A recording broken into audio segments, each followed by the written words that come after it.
దాన్ని చెప్పుకోవడానికి.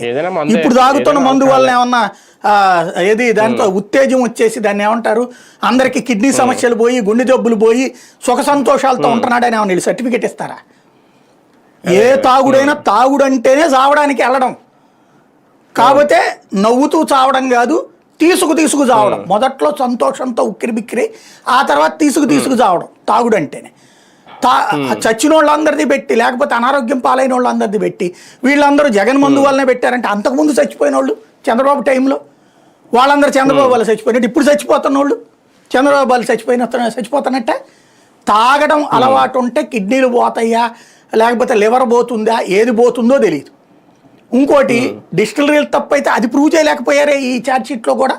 డిస్టిలరీలు వీళ్ళు వచ్చాక 6 నెలల పాటు అదే డిస్టిలరీ బంద్ ఇచ్చినాయి. వాటి మీద రైడ్ చేయాలి కదా. ఇప్పుడు తిరుపతి లడ్డు గురించి దాంట్లో సుప్రీంకోర్టు ఏమంది, మీరేమన్నా టెస్ట్ చేశారా లడ్డూని అని అడిగింది. ఇప్పుడు పట్టుకున్నారండి, ఇప్పుడు మీరు పాత అని 5 ఏళ్ల నుంచి అని ఎట్ట చెప్తారని అడిగిందా లేదా బేసిక్గా. అట్లాగే వీళ్ళు వచ్చాక ఇమ్మీడియట్గా ఏం చేయాలి, అదేదో దాని పేరేంటి, మన కేబుల్కి సంబంధించింది ఉంది కదా, ఫైబర్ నెట్, వెంటనే పరిగెత్తుకెళ్ళి ఆఫీసులు మూసేశారు, సీజ్ చేసేశారు. అక్కడేదో జరిగిపోయింది, ఇక్కడేదో జరిగిపోయిందని అసలు ఏ స్థాయిలో ప్రచారం చేశారు. దాంట్లో అట్ట అయిపోయింది, దీంట్లో ఎట్ట అయిపోయిందని. ఇప్పుడు అదే ఫైబర్ నెట్ ఏం చేస్తున్నారు, కంటిన్యూ అవుతుందా, ఆపుకున్నారా?